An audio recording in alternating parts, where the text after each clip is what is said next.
المشاهدون الأكارم، طبتم وطابت أوقاتكم أينما كنتم بكل خير. نشرة الأخبار نقدمها لكم من الفضائية الإريترية، نستهلها بالعناوين.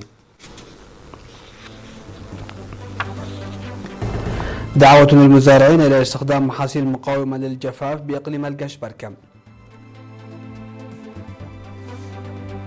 الجمعية الوطنية للصم الإريترية تعقد مؤتمرها الخامس. تكريم الطلاب المتفوقين من الدفعة 38 للخدمة الوطنية بمدينة كيران. احتجاجات في اليابان رفضا للتوسع العسكري، ووزارة الدفاع تطلب ميزانية قياسية. الرئيس الصربي يرفض التعهد لنظيره الأوكراني بفرض عقوبات على روسيا. أسعار الغذاء عالميا تقفز إلى أعلى مستوى منذ 3 سنوات. أهلا بكم. دعا مختصون في المجال الزراعي بإقليم القشبركة المزارعين إلى استخدام أصناف محسنة من المحاصيل تتميز بمقاومتها للجفاف وسرعة نموها، إلى جانب اتباع أساليب تساعد على الاستفادة المثلى من كميات الأمطار المحدودة في ظل تأخر هطول الأمطار وانخفاض معدلاتها في عدد من مناطق الإقليم. وأوضح المدير العام لقسم الزراعة والأراضي السيد أبو بكر عثمان أن الأمطار بدأت متأخرة في معظم مناطق الإقليم، كما أن معدلات هطولها وتوزيعها لم تكن بالمستوى المتوقع، الأمر الذي انعكس سلبا على المساحات المزروعة ومراحل نمو المحاصيل. وحث المزارعين على تهيئة أراضيهم بصورة جيدة للاستفادة من الأمطار المتاحة واستخدام أصناف من المحاصيل تتلائم مع الظروف المناخية السائدة وتتحمل الجفاف. من جانبه أوضح مسؤول فرع تنمية المحاصيل السيد نقاسي هبت ميكائيل أن الخطة الزراعية لهذا العام تستهدف حراثة نحو 291 ألف هكتار على مستوى الإقليم، مشيرا إلى أنه تم حتى الآن حراثة نحو 76% من المساحة المستهدفة. ودعا المزارعين في ضوء التغير في توقيت الموسم الزراعي ونقص الأمطار إلى مواصلة عمليات الحراثة بما هو متاح، وعدم انتظار الجرارات، والاستفادة من الأصناف المقاومة للجفاف وسريعة النمو، إلى جانب تحسين إعداد الحقول والمحافظة على مياه الأمطار والاستفادة منها بالشكل الأمثل. وأكد المختصون أهمية تكثيف أنشطة حفظ التربة والمياه وتحسين الأراضي الزراعية، مشيرين إلى أن هذه الممارسات لم تنفذ في الإقليم بالمستوى المطلوب، وشددوا على ضرورة تنفيذ أعمال حفظ المياه والتربة بصورة مستمرة وإجراء عمليات الحراثة في الوقت المناسب. عقدت الجمعية الوطنية للصم في إريتريا مؤتمرها الخامس يوم أمس 8 أغسطس في أسمرة تحت شعار لغة الإشارة في محور التطور الشامل للصم. المؤتمر الذي حضره وزراء ومسؤولون حكوميون ومن الجبهة بالإضافة إلى أعضاء الجمعية الذين يمثلون الأقاليم، قال رئيس الجمعية السيد ولد ميكائيل سئلم إن حاجز إعاقة الصم متجاوزا حدود التواصل يبرز بشكل واضح في التعليم والتعلم، مضيفا أن هناك حاجة إلى جهود متضافرة للتخفيف من هذه التحديدات وغيرها. ويمثل المؤتمر دافعا للاستثمار في النمو والتطور الآمنين للغة الإشارة. وصرح السيد محمد تآف الساهية المدير العام لقسم الرعاية الاجتماعية بوزارة العمل والرعاية الاجتماعية، صرح بأن الحكومة تعمل على ضمان حصول الصم على فرص متكافئة تماثل تلك المتاحة للمواطنين الآخرين من ذوي الإعاقة. وبهذه المناسبة وجهت كل من الجمعية الوطنية لمعاقي الحرب والجمعية الوطنية للمكفوفين والجمعية الوطنية لذوي الإعاقات العقلية والنمائية رسائل تضامن. وأفاد تقرير حول أعمال الجمعية في الفترة الممتدة من المؤتمر الرابع إلى المؤتمر الخامس بأنه تم إنجاز أعمال فعالة لضمان حقوق الصم وتحسين سبل عيشهم وأوضاع القائمين على رعايتهم وتطوير لغة الإشارة وتوسيع الفرص التعليمية بالإضافة إلى رفع مستوى الوعي المجتمعي. وبعد مناقشة التقرير ودستور الجمعية، انتخب المؤتمرون لجنة تنفيذية جديدة لتتولى مهامها للسنوات الأربع المقبلة. وفي الختام تم تنظيم معرض من قبل أعضاء الجمعية شمل الحرف اليدوية والابتكارات والتصوير الفوتوغرافي بالإضافة إلى فقرات للرقص. تأسست الجمعية الوطنية للصم عام 1998 وتضم في عضويتها نحو 30 ألف عضو على مستوى البلاد، تشكل النساء 40% منهم. كرم في مدينة كرن في 8 أغسطس 10 من طلاب مدرسة عنسب الابتدائية والمتوسطة والثانوية من أعضاء الدفعة 38 للخدمة الوطنية حققوا نتائج متميزة في امتحانات الشهادة الثانوية. وضمت قائمة المكرمين طالبين حصلا على العلامة الكاملة بواقع 4 نقاط، فيما سجل 8 طلاب نتائج بلغت 3 نقاط أو أكثر. كما جرى تشجيع 16 طالبا ممن حققوا نتائج تؤهلهم للالتحاق ببرامج الدبلوم والبكالوريوس.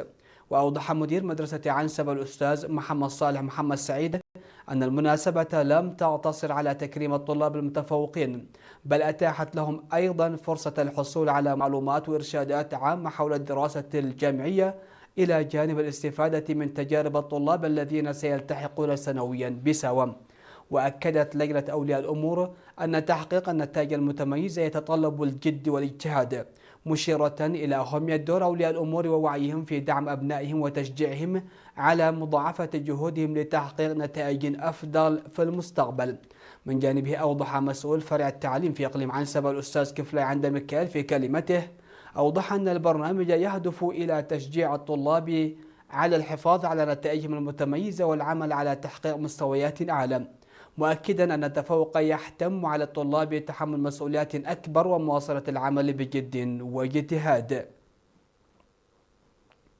تم تنظيم سيمينار حول القضاء على الممارسات الضارة وفوائد برنامج الزراعة المصغرة المربحة للمشاركين في الحملة الطلابية الصيفية في مديرية أغردات.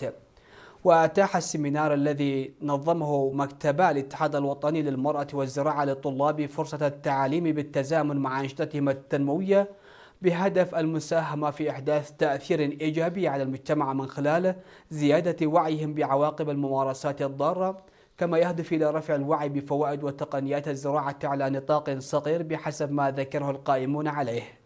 وأشار المشاركون إلى أهمية السيمينار، وذكروا أنهم سيعملون على الحد من الممارسات الضارة وتوسيع برامج التنمية الزراعية. سادتي، كانت هذه حصيلة الأنباء على الصعيد المحلي. فاصل قصير ومن ثم نعود لمتابعة الأنباء على الصعيد العالمي.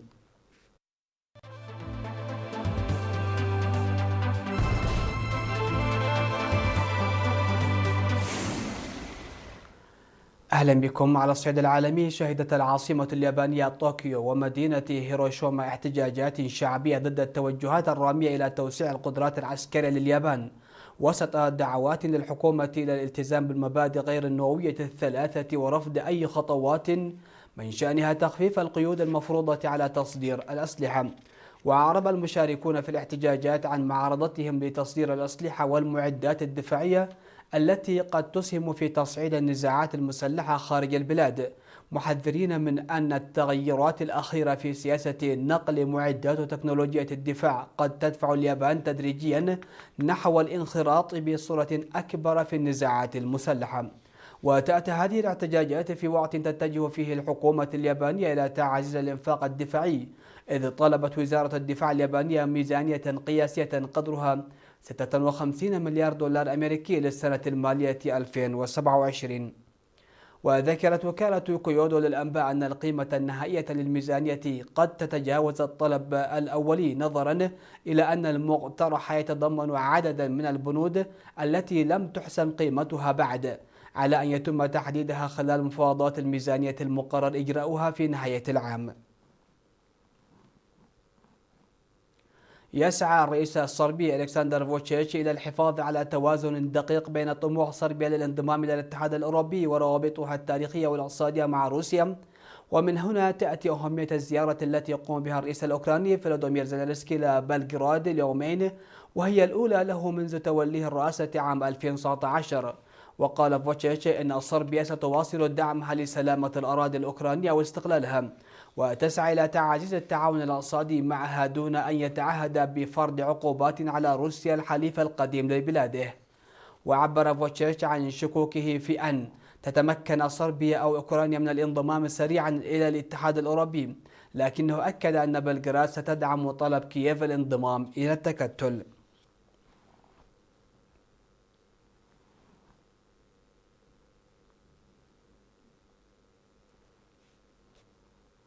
ارتفعت أسعار الغذاء العالمية ارتفاعا طفيفا لتبلغ أعلى مستوى لها منذ أكثر من 3 سنوات، وسط تصاعد المخاوف مجددا بشأن طرق تصدير الحبوب الرئيسية، إضافة إلى تأثير الأحوال الجوية غير المواتية في مناطق الزراعة الكبرى.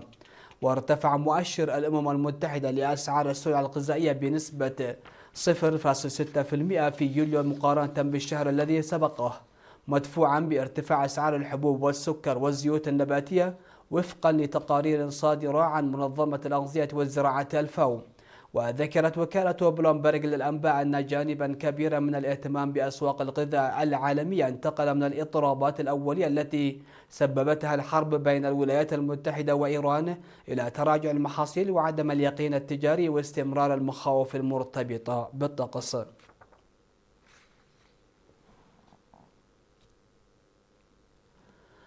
أغلقت إدارة منتزه جبل برومو الوطني في جزيرة جاوا الشرقية بإندونيسيا المنتزه أمام جميع الأنشطة السياحية، مع اتساع نطاق حريق غابات اندلع في منطقة فوهة البركان.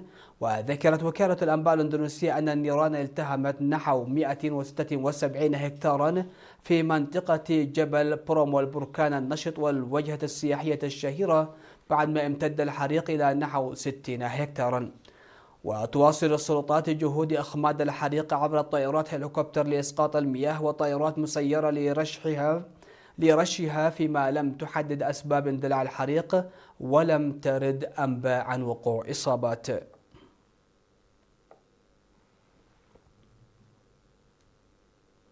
نختم نشرة هذا المساء مشاهدينا في كل مكان بتذكير أهم وأبرز العناوين.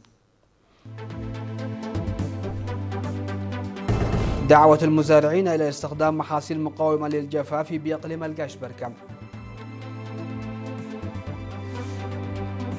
الجمعية الوطنية للصم تعقد مؤتمرها الخامس.